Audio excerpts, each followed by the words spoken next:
Hello, my name's Amanda Wilkinson and I'm a therapist and line manager at NEATS, and today I'm with my colleague Fran Kerr. She's the Managing Director of NEATS, and we're going to be looking at Behind the Behaviour of control.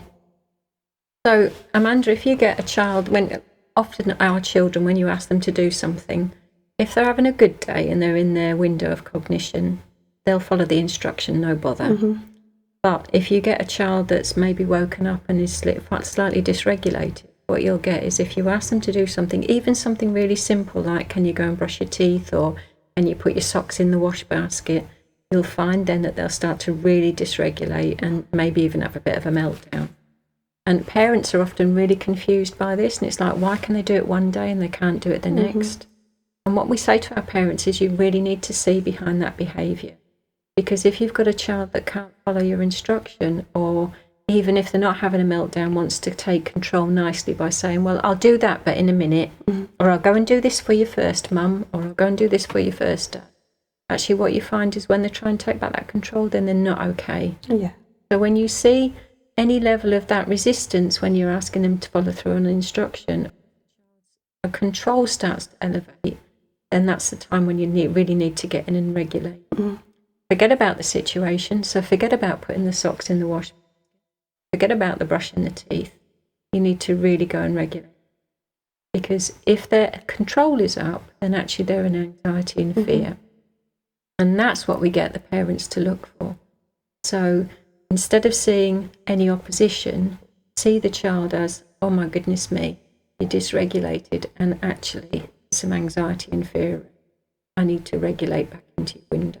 So you're saying that behaviour is just a communication if I don't feel okay. Absolutely. Yeah. And we're not saying that that whatever you ask a child to do shouldn't have a consequence, because of course you need to go back to that situation, but you need to regulate first.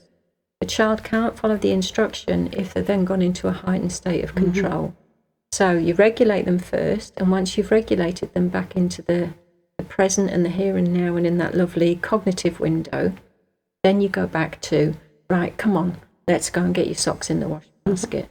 And I always say to parents, always go alongside, because actually at that point you've probably got the toddler. Yeah. You've not fully got the chronological age child that you should have. So at that time you've got the little one still. Just be alongside and do whatever it is you need to do. Come on, let's go and brush your teeth. Come on.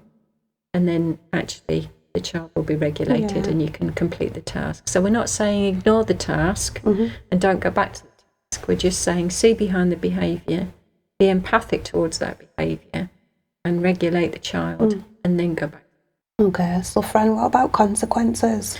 Well, consequences should be small and measurable, and they should be linked to whatever's gone on. So, if a child breaks something because they've had a really big muddly feeling, then when they're regulated, the parent should say, come on, when there was a big muddle earlier on, something got broken, so let's go and clean that up. But we always advocate going alongside, because it's about that co-regulation, and it's about non-shaming, and it's about really supporting the child to not feel as if they're bad or they've done anything bad, because muddles happen. And it's part of the process that actually the child has to learn to trust that the adult will keep them safe and will be alongside them and help them regulate. Thank you.